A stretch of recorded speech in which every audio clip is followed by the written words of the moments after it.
On the ice, you practically need a picometre-precision microscope to separate the Nashville Predators and the Winnipeg Jets when it comes to talent. The top two teams in the National Hockey League face off in Tennessee on Friday in Game 1 of a second-round playoff series that has the potential to be the most entertaining matchup of the postseason. The Jets and Preds are both blessed with oodles of offense, solid defenders and Vezina-nominated goalies. Both teams can roll with four lines who can score. Both teams displayed flashes of dominance when they played each other during the regular season. But when you get away from the ice, the only thing Nashville and Winnipeg have in common is the central time zone, summer thunderstorms and the occasional tornado warning. Here's how the two cities match up, using measures that have absolutely nothing to do with hockey.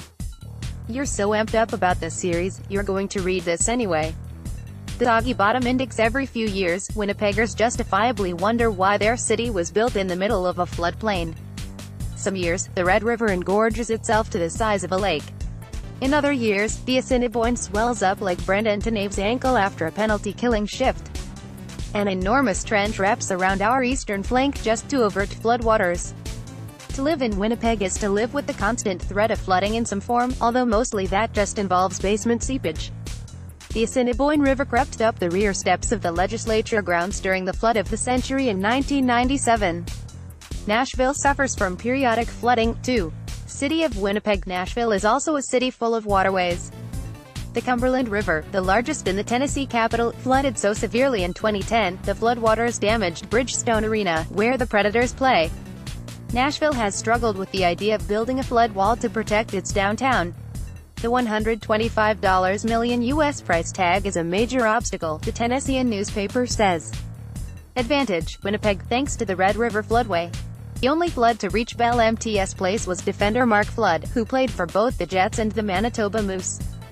The name Gamma Nashville takes its name from Francis Nash, an American general who was killed in 1777 as a result of severe injuries sustained during the Battle of Germantown in Philadelphia. During the battle, a 2-kilogram cannonball sailed over George Washington's head, killed Maj. James Witherspoon and then mortally injured Nashville's namesake. The ball struck Nash's horse in the neck and crushed Nash's thigh. Both fell to the ground, with the brigadier general pinned under the dead horse, Vanderbilt magazine says. Green Bay Packers' rivalry with the Philadelphia Eagles is a geographic proxy for the Jets vs. Predators series, given the origin of the names Winnipeg and Nashville.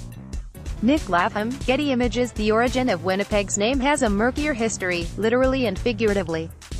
The conventional wisdom is Winnipeg is Cree for muddy or fetid water, which is an apt description for both the Red River and Lake Winnipeg.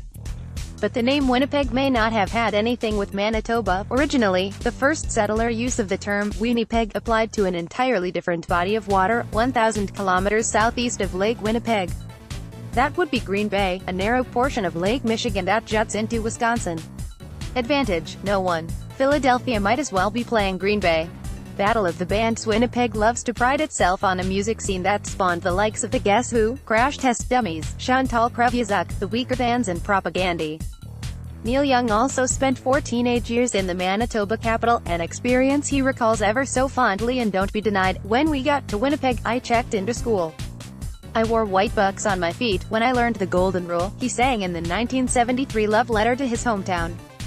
The punches came fast and hard, lying on my back in the schoolyard. Country music star Carrie Underwood, wife of Nashville Predators center Mike Fisher, has sung the American anthem at Predators playoff games.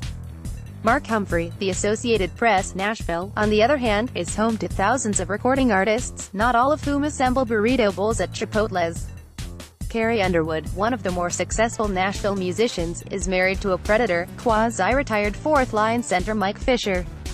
Brad Paisley, Rascal Flatts, Faith Hill, Luke Bryan, Dierks Bentley, Martina McBride, Lady Antebellum, Keith Urban and Kelly Clarkson, none of whom work at Chipotle's, have all sang national anthems or have otherwise performed at Preds games.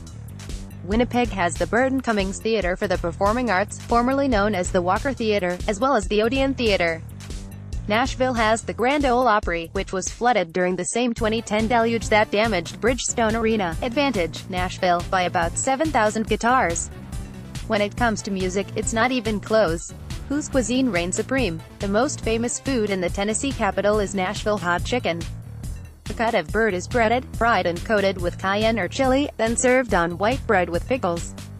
Nashville is also famous for more widespread southern dishes such as country ham, fried catfish, cornbread and all manner of low and slow barbecue. The Tennessee capital is famous for Nashville hot chicken. Holly Lapham, Winnipeg, meanwhile, is home to the Fat Boy, a well-done burger slathered in mayo and topped with pickle spears, lettuce, onions, tomato and a greasy liquid condiment known as chili, which bears little similarity to chili sauces anywhere else on earth. We can also take pride in smoked goldeye, though few of us eat it often, not to mention bannock, fried pickerel, binartera and honey dill sauce. The latter must be fed to all newborns intravenously in order to ensure they grow into proper Manitobans. Advantage: cardiologists on both sides of the border